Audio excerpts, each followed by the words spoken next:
நமஸ்காரம். 12 ஆழ்வார்களால் பாடல் பெற்ற வைணவ திருத்தலங்கள் 108 திவ்ய தேசங்கள் ஆகும். இவற்றுள் 12 திவ்ய தேசங்கள் வடநாட்டில் அமைந்துள்ளன.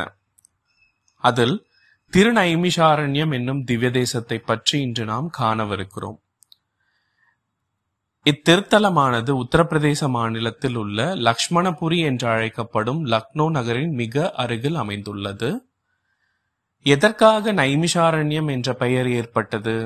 ஒருமுறை முனிவர்களும் ரிஷிகளும் உலக நன்மைக்காக தீர்க்க சத்திர யாகம் செய்ய முற்பட்டு அதற்கான இடத்தை தெரிவு செய்ய பிரம்மாவை அணுகினர்.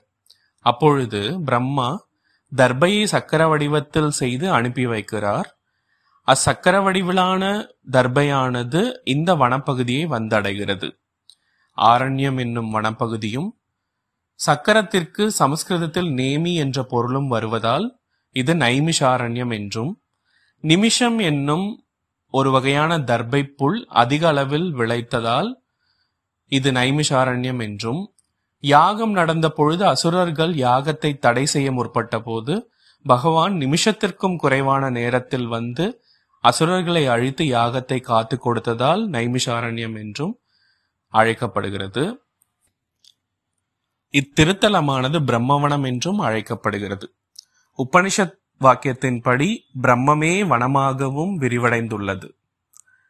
பகவான் இங்கே வனரூபமாக நமக்கு காட்சி அளிக்கிறார். இது புராண கஷேத்திரம் என்றும் அழைக்கப்படுகிறது. வேதவியாசர், சூத பௌராணிகர் முதலான அனைத்து ரிஷிகளுக்கும் அனைத்து புராணங்களையும் இங்கேயே வழங்கினார். இதற்காக அனைத்து புராணங்களும் ஓலைச்சுவடிகளில் ஏற்றப்பட்டு வியாசரின் ஆலயத்தில் வைக்கப்பட்டுள்ளது. ஹனுமன் லக்ஷ்மண் ராமனை தோளில் சுமந்தபடி பிரம்மாண்டமாக காட்சியளிக்கிறார்.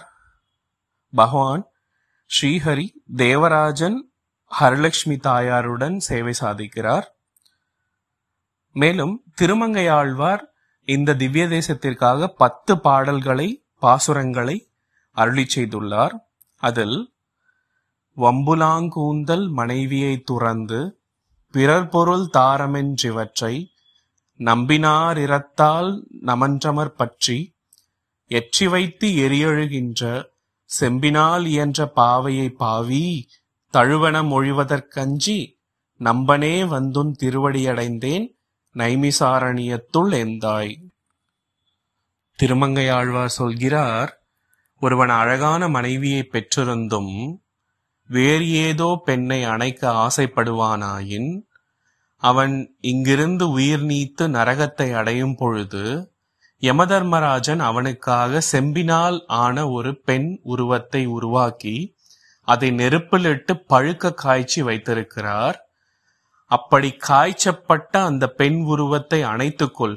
அங்கே ஏதோ ஒரு பெண்ணை அணைக்க ஆசைப்பட்டாய் அல்லவா, அதுபோல இங்கே தகதகக்கும் நெருப்பில் காய்ச்சிய இந்த செம்பினால் செய்யப்பட்ட பதுமையை அணைத்துக்கொள் என்று யமதர்மராஜன் சொல்லும் மொழியை கேட்க அஞ்சி திருமங்கையாழ்வார் நைமிசாரண்யத்தில் எழுந்தருளி இருக்கக்கூடிய ஸ்ரீஹரியை பகவானை பற்றுகிறார். இங்குள்ள தீர்த்தமானது சக்கர வடிவத்தில் அமைந்துள்ளது.